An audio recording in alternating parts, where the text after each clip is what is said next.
Hello friends. Idli குக்கரே இல்லாமல் ஒரு சூப்பரான குயிக்கான டிஷ் சொல்லட்டுமா? இதுக்கு தேவையான பொருட்கள் என்னன்னு பார்க்கலாமா?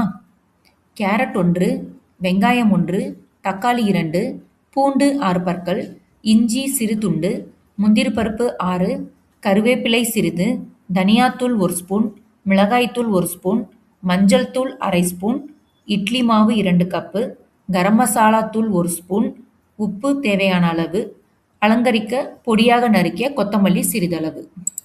செய்முறை பார்க்கலாமா? வாங்க. வெங்காயம் தோல் நீக்கி நறுக்கிக் கொள்ளவும்.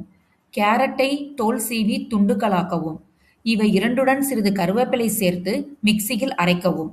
ரொம்பவும் விழுதாக இல்லாமல் சற்று கொரகொரப்பாக அரைத்தெடுக்கவும். வாணலியில் 4 ஸ்பூன் எண்ணெய் விட்டு அரைத்த விழுதை சேர்த்து வதக்கவும். முந்திரி பருப்பை சிறிது வெதுவெதுப்பான நீரில் 10 நிமிடங்கள் ஊற வைக்கவும். மிக்சியில் தக்காளி, பூண்டு பற்கள், தோல் சீவிய இஞ்சி துண்டு, ஊற வைத்த முந்திரி பருப்பு, தனியாத்தூள், மிளகாய்த்தூள், மஞ்சள் தூள், கரம் மசாலா தூள், தேவையான உப்பு அனைத்தையும் சேர்த்து அரைத்தெடுக்கவும். இதனை வதக்கிய காயுடன் சேர்த்து நன்கு கலந்து கொதிக்க விடவும். எண்ணெய் பிரிந்து வரும் வரை நன்கு கொதிக்க விடவும். இப்பொழுது இட்லி மாவை கரண்டியால் எடுத்து கொதிக்கும் மசாலாவில் விட்டு தட்டை போட்டு மூடி 5 நிமிடங்கள் வேக விடவும். வாணலி கொள்ளும் வரை 3 அல்லது 4 இட்லியாக விட்டு அடுப்பை மிதமான சூட்டில் வைத்து நன்கு வேக விடவும். வெந்ததும் பொடியாக நறுக்கிய கொத்தமல்லியை தூவி சுட சுட பரிமாற மிகவும் ருசியான நாவை சுண்டி இழுக்கும் டிஃபன் தயார்.